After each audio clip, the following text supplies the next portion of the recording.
got a female act for you, I'm delighted. Exactly, yeah. Girls and guys, it's Rebecca Lamb.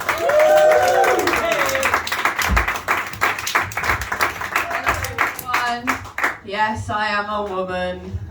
I'm sorry. Did anyone else feel the expectations in the room just go whoop? So thanks. Yeah, news has been a bit crazy at the moment. You guys hear about the comet that's coming?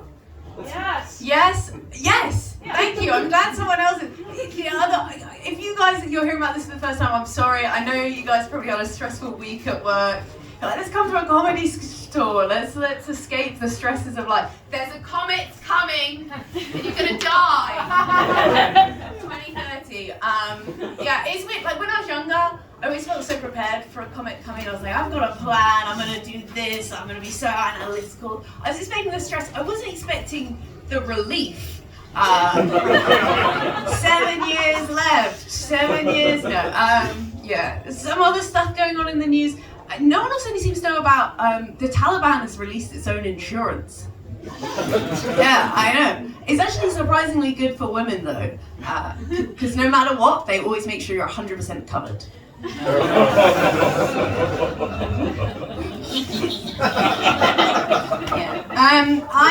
I have a bit of a weird relationship with like the women's rights movement. I think it's because I went to an all-girls school, and they really wanted us to be inspired by women of the past. I know, right? Silly bitches. And they give us these long, like, empowerment sessions, which is a big word for which is essentially just a 50-page PowerPoint. I learned that time when I was 11 that empowerment just feels a lot like complete boredom. I can tell some of you are feeling pretty empowered yourselves just from hearing about this. But honestly, they were trying to like pump it full. Like, there's not a lot to go off from women in history. If anything, they were excited when Malala got shot. Another one.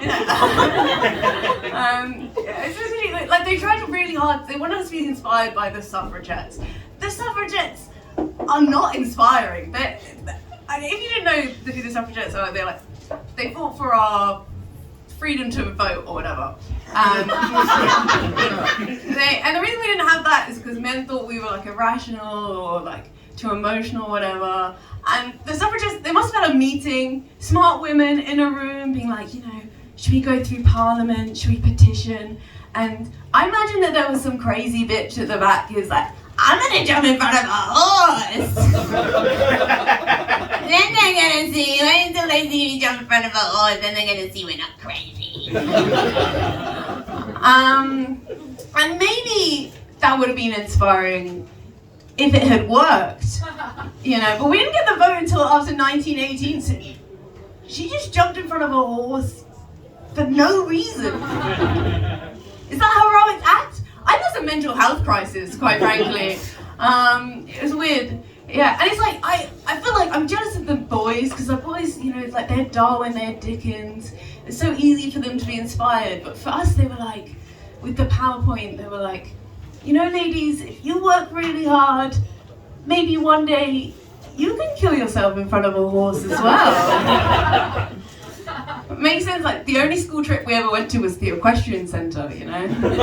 Like, go, run, make a difference. Yeah, it's also weird because the suffragettes, the suffragettes are still going. The suffragettes were kind of like terrorists, right? Like they committed arson, they kidnapped people, but now they're on the overground. And it's like, I know some people are looking at me like, yeah, but Rebecca, they fought for what they care about. They fought for their own ethics. And I agree with you, but where's the jihadi line? They're fighting for their rights. They're, you know, the reason I think we see the jihadis as different to the suffragettes is I just think the jihadis were a lot better at it than the suffragettes. Then we never look at them and like, oh, that's empowerment. It's all right out of a textbook, you know. Just also, while we're on the subject, by the way, you know Amelia Earhart? She never flew around the Earth. She just attempted it. That's what we remember her? I have a friend called Dave who took acid once, and he attempted to fly around the earth. Where's he in the textbooks, you know? Well, yeah, also they taught us about Marie Curie, and it's like, the one thing I learned from that assembly is don't do STEM. Women in STEM die. Alright, cool. Thank you so much, everyone.